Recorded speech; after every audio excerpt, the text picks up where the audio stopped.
وَلَقَدْ اور البتہ عَلِمْتُم عالم علم سے ہے،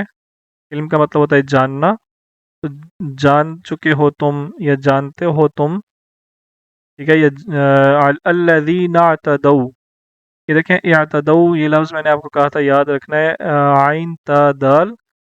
یہ پچھلی آیت میں آیا تھا یعتدون، حد سے بڑھنے والے، ٹھیک ہے،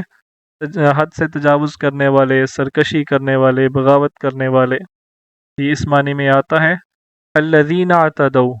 الذین کا مطلب کیا ہوتا ہے؟ جن لوگوں نے سرکشی کی، زیادتی کی، حد سے بڑھے، ٹھیک ہے، یہ ان میں سے کوئی بھی ترجمہ آپ کر سکتے ہیں، منکم تم میں سے، فی السبت سبت ہفتے کے دن کو کہا جاتا ہے، وَلَقَدْ عَلِمْتُمُ الَّذِينَ اعْتَدَوْا مِنْكُمْ فِي السَّبْتِ اور تم جانتے ہو اپنے میں سے ان لوگوں کو جنہوں نے ہفتے کے دن میں زیادتی کی،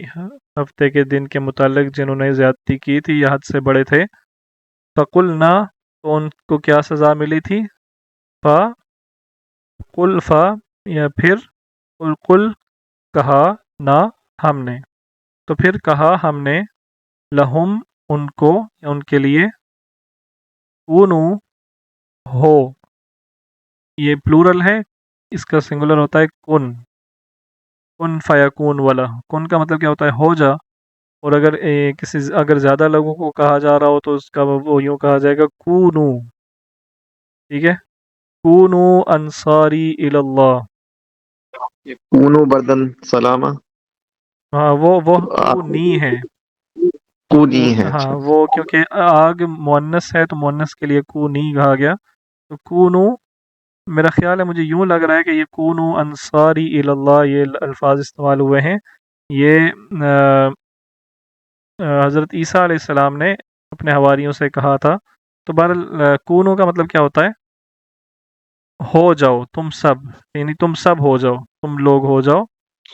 قردتن، قردہ بندر کو کہتے ہیں، خاسئین ذلیل، تم ذلیل بندر بن جاؤ یا ہو جاؤ، تو یہ ان کو سزا ملی تھی ہفتے والے دن، سبت والے دن میں جنہوں نے زیادتی کی تھی، یہ آپ جانتے ہیں کہ وہ کیا قصہ ہے، ہم اس کی ڈیٹیل میں نہیں جا رہے کیونکہ ہم لفظی ترجمہ سیکھ رہے ہیں۔